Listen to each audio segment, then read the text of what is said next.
প্রশ্নটা সোজা, কিন্তু উত্তরটা গোলক ধাঁধার মতো।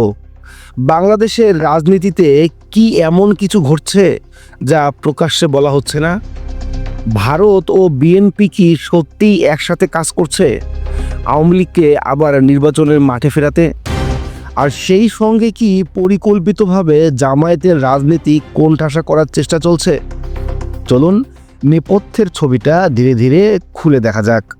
গত কয়েক মাসে একটি বিষয় স্পষ্ট, আন্তর্জাতিক মহল বিশেষ করে ভারত বাংলাদেশের নির্বাচনে ইনক্লুসিভনেস চাইছে। That India is firmly in favor of free, fair, inclusive and participatory elections in Bangladesh.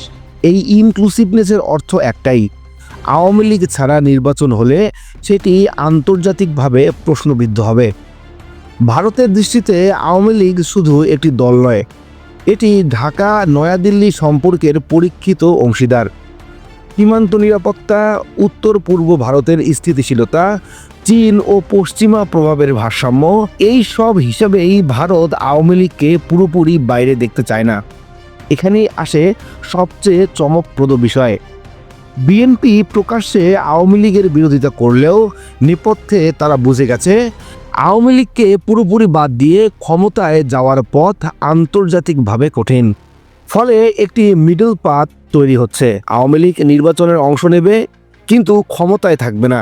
BNP হবে মূল স্টক হোল্ডার, আন্তর্জাতিক মহল হবে সন্তুষ্ট। এই সমীকরণে বিএনপি পায় বৈধতা আর ভারত পায় স্থিতিশীলতা। এই পুরো ছকের সবচেয়ে স্পর্শকাতর অংশ জামায়াতে ইসলামী।